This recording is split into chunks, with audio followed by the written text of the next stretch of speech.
Hey guys, Firearms Addict here, and I want to introduce you to the new Diamondback Sidekick revolver.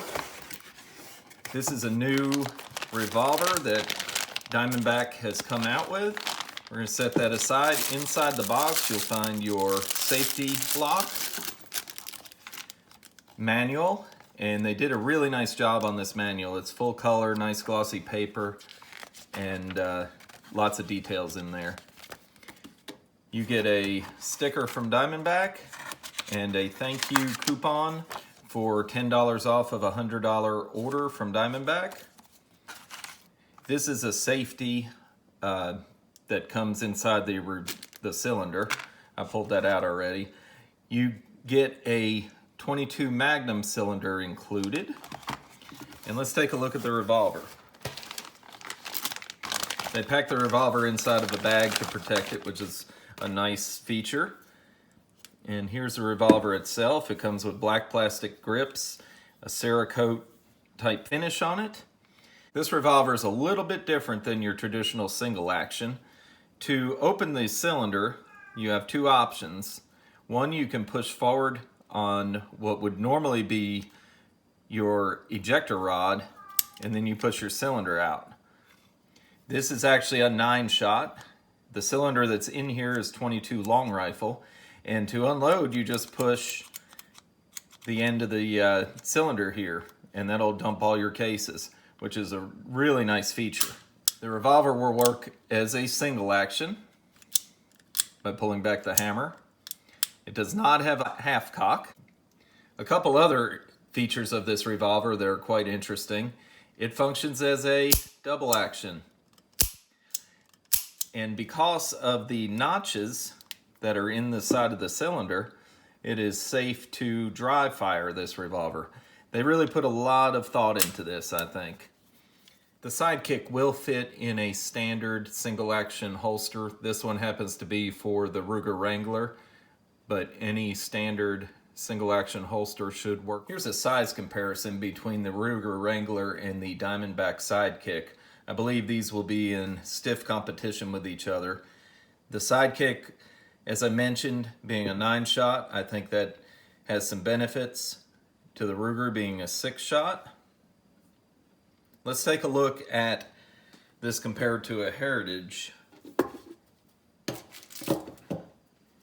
And here is the Sidekick versus a Heritage Rough Rider. This is the 9-shot version with adjustable sights.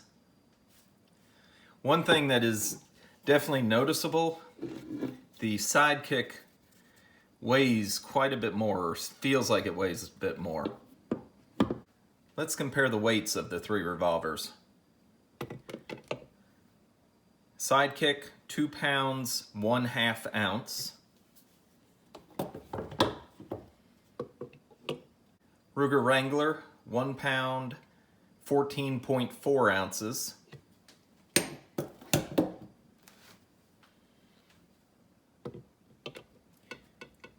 Heritage Rough Rider is 2 pounds and 1/10 ounce.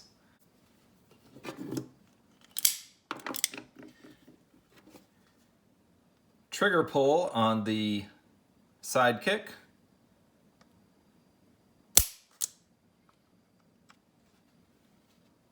Three pounds, 9.6 ounces.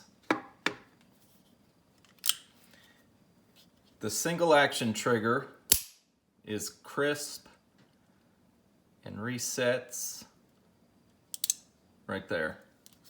For double action, I did notice one potential issue. Let's see if I can get it to do it right there. If you don't go all the way forward, you can get the cylinder to spin without being able to cock the hammer. If you catch that, right there it did it.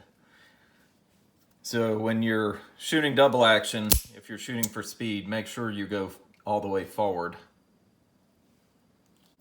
The double action trigger pull feels quite stout, but let's see if we can get a reading on it.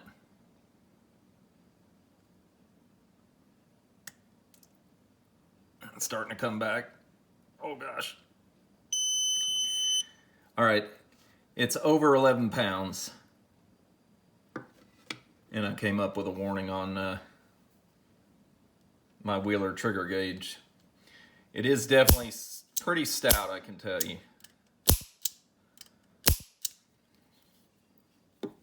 Diamondback is offering several options on grips. I picked up these fish scale grips, actually before I even found the revolver. I'm going to get these installed and let you take a look at them.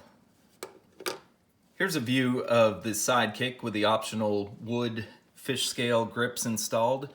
These grips retail for around $30. I think the optional grips really set off the look of the Sidekick, and I think this is going to be quite a good seller for Diamondback and a really fun shooter.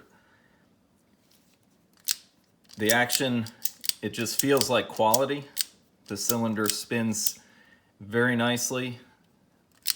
No slop in it. Yeah, the double action trigger is a little bit hard, but for the price, I don't think you can beat it, and having that option of being able to fire double action and having quick follow-up shots, I think is a game changer in this market. I want to thank you for watching and would love to hear any comments or questions that you have on the Sidekick.